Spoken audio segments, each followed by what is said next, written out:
Hello again, ladies and gentlemen, Sonic Yoda from SEGADriven.com, and welcome back to our Sonic Amateur Games Expo 2022 coverage. In this video we're taking a look at Sonic Robo-Blast from the past, developed by Halatnikov. Now, this is an updated port of Sonic Robo-Blast 1 and the unfinished Sonic Robo-Blast 2, back when it was a 2D game, and not the, Doom Legacy Engine 20-year development behemoth that it is now. These games were originally developed in 1998 by Sonic and SSN Tales and made using TGF, the Games Factory. They are some of the earliest Sonic fan games in existence, and that's why I thought this was a really interesting little project. It's basically sort of updating them and preserving them for new generations. So yeah, it gives them a nice big widescreen display, enhances the controls, because if you've ever played them, God, they are a dog to play in 2022, I tell you that. So sticky and unresponsive, it's horrible. And they've got like flick screen scrolling as well, which is really just like massively dated. So this updates that. It still has what I would suppose is kind of flick screen scrolling, but it sort of like scrolls the entire screen in a big chunk so that you then move on to the next area. And it's a lot more fluid and a lot nicer to play, and you don't lose yourself on the map, and yeah, it's a lot nicer to play. It's a great little touch that really enhances this overall.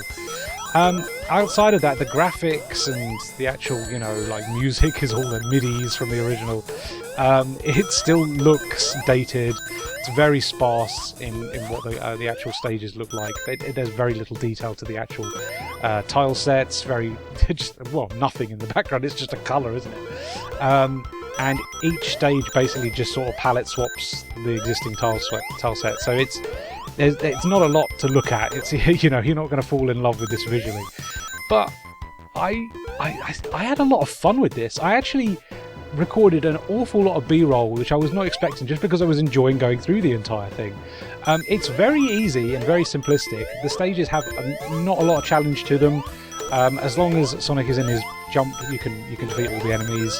And yeah, you can basically just fall off ledges onto enemies and they'll die because Sonic's in his ball.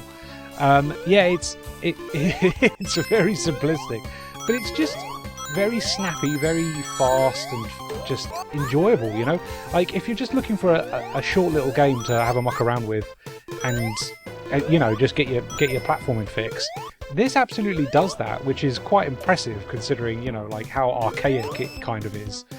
Yeah, it has a bit of a charm as well, the graphics. I think the choice of not updating them is kind of inspired, actually, because it keeps the whole thing intact. It basically just sort of preserves the original whilst making it a little bit more friendly to play in 2022, which I'm all for, to be honest with you. This is a really fun little idea, and I was surprisingly addicted to continue to play this. Yeah, I really hope this whole thing gets finished and the two games are preserved and now available to play on modern, op versions of Windows. I think they deserve to be, because they're such an important part of Sonic fan gaming history.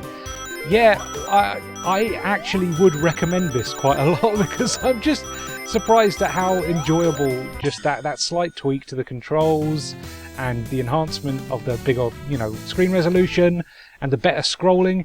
It just makes this a nice little simple platformer to muck around with. And sometimes that's all you need.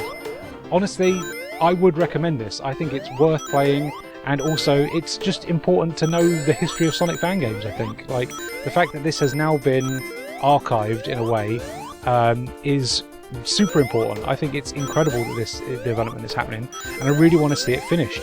There is a lot of stages here already in both Sonic Robo-Blast 1 and 2, so there's a fair bit to explore here, but it's not complete as of this video. So yeah, I really want to see this finished. I think it's a fantastic little project, and I think it's excellent that classic fan games are now being archived and enhanced for modern audiences.